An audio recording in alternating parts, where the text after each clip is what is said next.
so you Go ahead and call the Fire and Rescue Committee meeting to order. Roll call, please. All right, Mr. Stairs? Here. Mr. Barber? Here. Mr. Blackstock? Present. And I will also note that I have Mr. Warren and Mr. Farmer in attendance. Are there any items to be added to the agenda? Seeing none, approval of the agenda? So moved. Second. All those in favor, aye? Aye. All right, I guess number 5, training incident. Okay. So recently I increased our training, our total training budget line for the county's ASAP. And I recently increased because we were only given about 150 reimbursement agencies for like an EMT class and so forth. And I increased that to 400. We got talking to Mr. Smitherman about that, and he's been talking to some other counties. And what we're thinking is, and I just want really more information and make sure you guys are good at some of these things, is EMT classes are going up and up and up for students to take. And we've got... How many calls? Individual calls. Now, they can apply for some state reimbursement, but that pot sometimes runs dry. So what we're looking at, and as an example right now, we've got a class from Rossville that's going to be about $800 a student.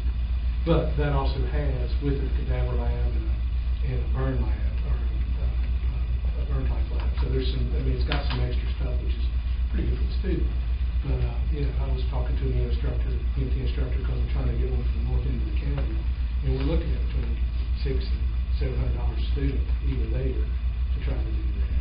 So one of the things we've been talking about is increasing that amount even to more like about $700 per student reimbursed. We reimburse the agency, but one of the stipulations is putting on there is trying to, you know, if we do that, then you agree to volunteer for X number of years, pull so much duty, something like that, so we get something out of that. You know, even in paramedic costs, you look at a college educated associate's degree now, and that cost is phenomenal. You know, taking that up, trying to offer closer to about $1,500 at least for somebody doing paramedic training and so forth. That's our biggest, EMS is the biggest issue as far as trying to get the classes, trying to get the instructors.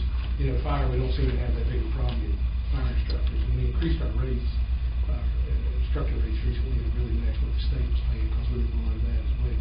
And we can do all this and not break the bank by 80. You know, it'd be great if we could get another 30, 35 EMTs do this year, and then those are paramedics. I mean, one of the problems is here is, and in a lot of places, is there's a shortage of paramedics. Trying to find those people where you're hiring a volunteer doesn't matter. Everybody's pulling those people left and right. And burnout rate among them is tremendous because EMS has become, you know, such a high volume thing now. But I wanted to share that with y'all, get your feelings on some of that. How would the departments, how would Ringo access those funds? If they, I mean, would it be they have 10 people that want a class, so they send you a note that says, got this? Or A couple different ways. One, there's some classes being offered, like Family Life Center offers them. Yeah, but how would we get the money from Ringo? Okay, so what it amount to is if, let's say somebody from Ringo wants a class, Ringo would apply for the reimbursement. And Ringo, we pay. After completion of the class? After completion of the class, we pay the agency to reimburse them. Does the agency normally, just so I know, with volunteers, like if I was a member of a rescue squad, or whatever, the rescue squad, EMS, and I needed to go for the training of $700, $800, does the rescue squad normally pay for that? Some do, and some don't. It's been inconsistent from what I can find, because I've had some guys come to me and want to get reimbursed. I said, you go to your agency, and the agency would put in for whatever reason. And we had heard that, and that's why we wanted to give the same program to all. So everybody has the same opportunity. We really pushing in to get this reimbursement. So what you're telling me is a volunteer, in some cases, have to spend $700, $800 out of their pocket? We've had some. I know one that did that volunteered for a fire department, and he wanted to get reimbursed. The fire department would put in for reimbursement. I said, well, you know, I'll pay them to put in for it. Encourage them to do so. So it's a positive thing. Mr. Warren? I guess maybe I'm directing this to the agencies out there, and you may be able to answer it, Chris. if they're reimbursed, and the person, do they sign an agreement with you all that they're gonna work X days and call X period of time, or they gonna stay with it?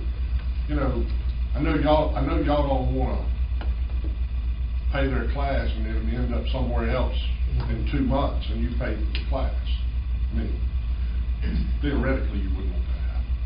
So you have any way of, okay, just curiosity. And some may do it, but some may not. I think it's also depends on. Vary from agency to Yes, agency. yes. So we're trying to get, the idea is to get more classes offered, which we're starting to do that. But EMS is, that's been, Ernest, I think, is waiting to be able to teach so many hours so he can teach EMT, but getting somebody who can teach with is an issue. So we're trying to, work some of that out. So. Yeah, Henry County's costing $495. And I'm going to drive 17 county bills. So, Mr. Steve, you started off by talking about, I guess, the 85 that was in the budget. Are you concerned that's not enough? No, I think we can do. That's not the issue. No, that's not the issue, but I want to bring an issue to this deal where we. This year, some of we the things we're doing. returned over 65,000 today. Yeah, and we really are trying to. It's not financial. We want a burden. It's getting the. Do we need a motion on this, or just, you just want to give that for informational purposes? I think it would be good if we could have some consistency in this. I'm all for helping the fire and rescue any way we can to get EMTs, but, like Mr. Fowler or Ernest, if they've got a deal where they're trying to keep them a year or 2 years in order for them to get to $700 or $800, whatever the number is, you don't want to give $700 or $800 to another agency that's not requiring anything. Let's make them uniform. If it's 1 year, I'm fine with it. I'm just saying, let's be consistent so everybody's getting the same thing. Work with the Fire and Rescue Association and come up with documents consistent to get the reimbursement. Would this be similar to the sheriff's? It is, in theory. Yeah. Sounds similar, other than, you're still trying to onboard as many as you can, and retain them. That's right. the key. It's all about getting people trained in service. Well, Chris, why did we give so much money back? Is it that we weren't reimbursing at a higher enough rate, or just that not enough people were taking advantage of the training? Part of the advantage, and we just didn't have some of the classes. It's Theoretically, we would love to spend that every year. Oh, absolutely. We want to spend it. Yeah, I wish we could offer 5 or 6 EMT classes, and that is an issue, is finding instructors for that at times. Where's the closest one that Well, consistently have Lynchburg, So Richmond? Danville, like Center Crew has them. Rossville's getting ready to have one. A lot of people send folks to Henry County. I think I found an instructor for the north end of the county that will come over the pool. So I've been working with a guy who may do that for me, because that's trying to get. We have a demand up there for Gretna, Hurt area to do an EMT class. And do we want to include a travel incentive for the reimbursement? Well, that is one of the things we did. To a limit maybe, If or we bring an something? instructor in, how we would do that. You're talking about Henry County. Yeah. If they're packing up a SUV with 8 of them in it. Yeah. Well, You cap it. You should cap it at $700, $800, It's gonna be some- and whether it's mileage or who is paying for the class, because, right. Mr. Terry just said that he's paying for some of his to go to Henry County. If he's paying $495, he's technically saving $200 by taking it there, so why wouldn't you reimburse his mileage? I agree. Yeah, just put a maximum. Sounds fine. Yeah. And then, there may be, I think somebody just said 2 years. Does the county want to get involved with that and say the minimum's 2 or the minimum's 1, and if Cool Branch wants it to be 4, let them change it, or just, how you want to do that? I think our agreement is with the agencies. I see. So let's put them, that they've got to require a minimum of a year for them. I don't think we want to be involved in individual relationships. Chris, get with the Fire and Rescue Association and come up with what works.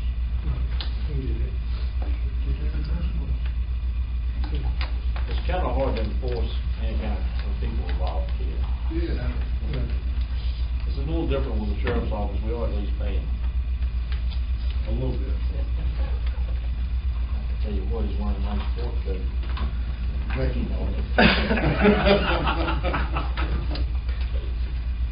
Anything else on this? So we don't need a motion or anything, or? I think we do. All right, let's go to item 6, public safety ordinance discussion.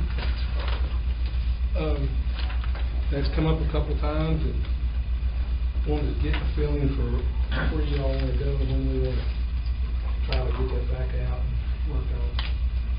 No, first of all, I want to say publicly, David's not going to be involved in this. We want this to be a organic document that is agreed to by everyone involved. I know Mr. Scarrett and I had a conversation that maybe what we need to do, and Chris recommended two little pieces. Have an ad hoc group that maybe has a fire representative, a rescue representative, a board of supervisors representative, Chris, and maybe let's say a board of directors representative from one of the departments, and get one of these guys that helped us. And I wasn't here, Chris wasn't here, to do that study that we've all based all of our changes on, to come down and help facilitate that conversation with those 5 people, and get those 5 people to come back to this body, this committee, and say, we all agree that this is what the county needs to do, and make it, this ad hoc group that has the power to make that recommendation. So that's the conversation that Mr. Scaris and myself and Mr. Smith had. I think bringing the facilitator down would be a great way to get it done. And it's the people we're talking about, these are in-service public safety professionals that did that study.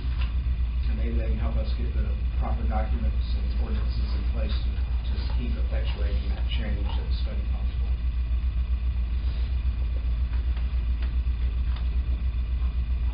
Any thoughts?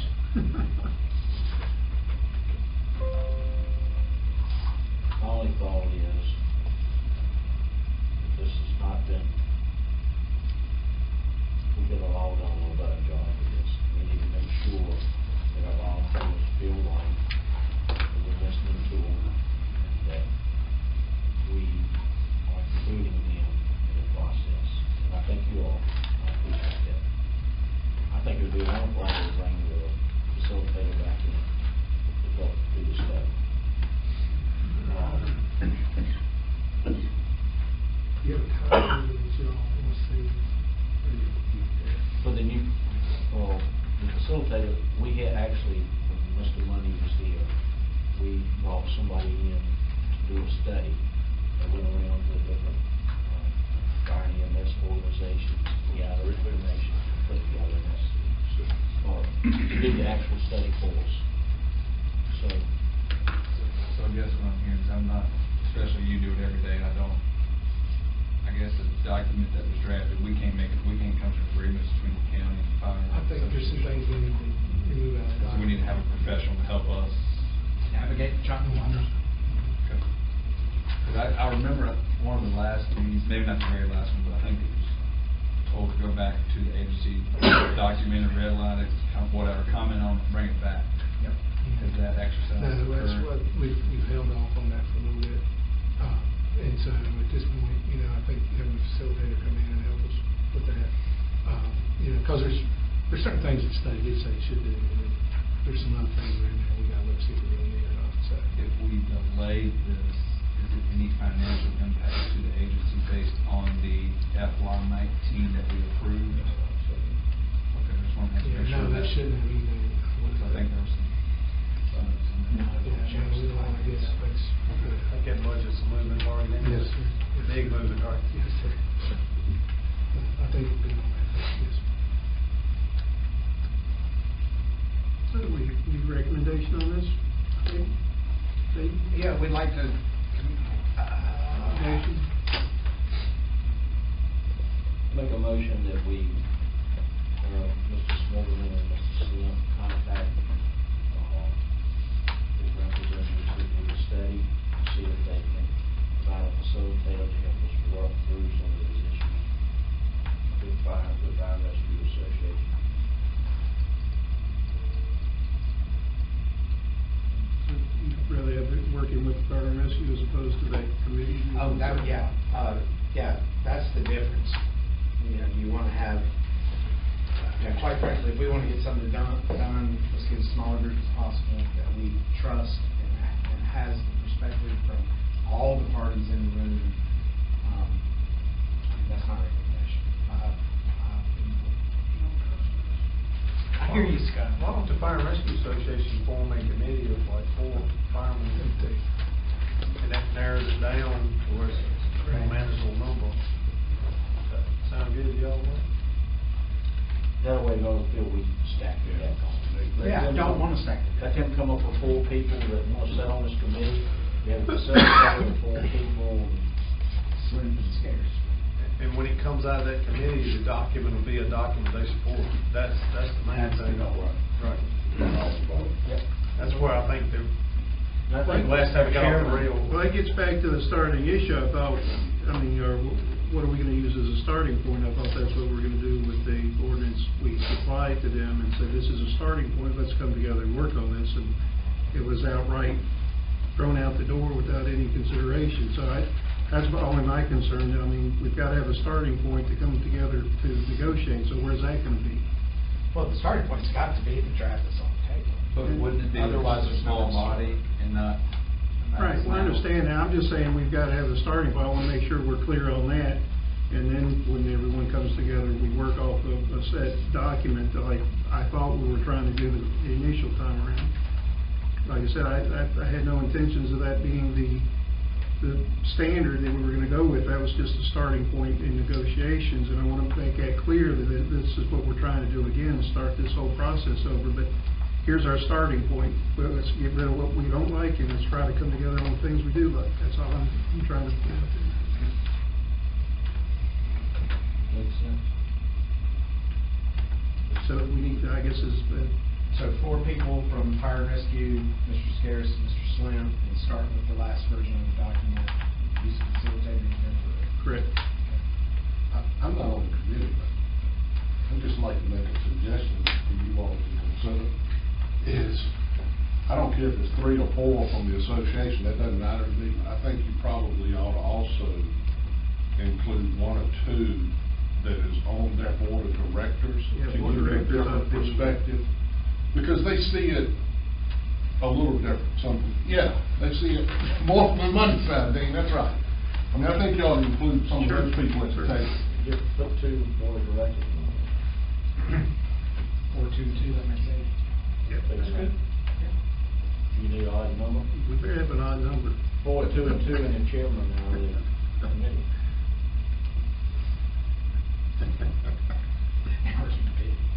What if we do 3 from the association plus 2 of their directors? That's 5 representing their interest, and then Mr. Slim and Mr. Scares. And you got a second?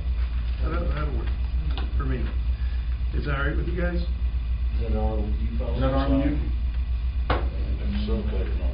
I'll amend my motion to say 7 made up of. I just had one question. All right, you got your group, you put them together, now the facilitator that we're gonna bring back that was involved in the He 6-man won't study, vote. he's not a voter? No. Okay, just to recommend, Okay. He's gonna try to keep you on task. right. I'll amend my motion. Second. I'll amend it to include the 7 numbers that we just mentioned and the facilitator. Should we pick these people? Should we? Let them pick it up. Any discussion on this? I guess we're good to go. All right, all those in favor, say aye. Aye. That motion passed. So, Chris, is the goal to have a document finalized by next budget, in time for next Oh, budget? Lord, I hope, yes. Yeah, we better put a timeline on this. I'd like to. How about December 31? 5 months. You think that's doable, Chris? December 31? He's chomping on those glasses pretty good. Take some other stuff off my plate, yeah, we'll work on it. I mean, it doesn't need to be done. We don't want you having a stroke now. Tell us. When do y'all meet again? Last Wednesday, So after our next meeting? It'll be the last Wednesday. So you would have 4 months. And this will be, you'll leave That's it. quick. That's what I was trying to get on the next agenda. January, I mean, Sure, January 31st. Get through the holidays. Yeah. All right, any other matters for the committee? Can I make one suggestion? When they come up with the plan, take it back to the departments. Yeah. And let them see the plan. I think that's where the chaos got started, was so much, nobody knew what was going on. That way they all know what the plan I is tell you before it what, comes back to the board. what if we have the group present the final document to, work session atmosphere or in a called meeting, where we're all hearing it for the first time together? I just want to make sure all the departments know. Yeah, get plenty of notice. I think it allows everybody to have comment and wants to come in and do that, yes, sir. Well, that committee meeting will be open to the public, so hopefully they'll know what's going on there. Okay. Can we move on to 7 now? Any other issues for the committee before we go into closed session? Hearing none, I guess we'll go into closed session. I'll read this for you. It's proposed to go into closed session for 2 items today on the agenda. Consultation with legal counsel employed or retained by a public body regarding specific legal matters requiring the provision of legal advice by such counsel. A, Legal Authority Virginia Code Section 2.23711A8, subject, EMS transport backup service. Purpose, consultation with legal counsel regarding E911 transport backup service contract negotiations. B, Legal Authority Virginia Code Section 2.23711A8, subject, E911 center. Purpose, consultation with legal counsel regarding potential E911 management contract negotiations. I need a motion and a second, please. So moved. All those in favor? Aye. Aye. All right, be it resolved that at the Fire and Rescue Committee meeting of the Pittsylvania County Board of Supervisors on August 7, 2018, the committee hereby certifies by a recorded vote that to the best of each committee member's knowledge, only public business matters lawfully exempted from the open meeting requirements of the Virginia Freedom of Information Act and identified in the motion authorizing the closed meeting were heard, discussed, or considered in a closed meeting. If any member believes that there was a departure from the requirements of the code, he shall so state prior to the voting, indicating the substance of the departure. The statement shall be recorded in the minutes of the board. Mr. Scares? Yes. Mr. Barber? Yes. Mr. Blackstock? Yes. Okay. I guess we're going to adjourn. Jim Thorpe. All right.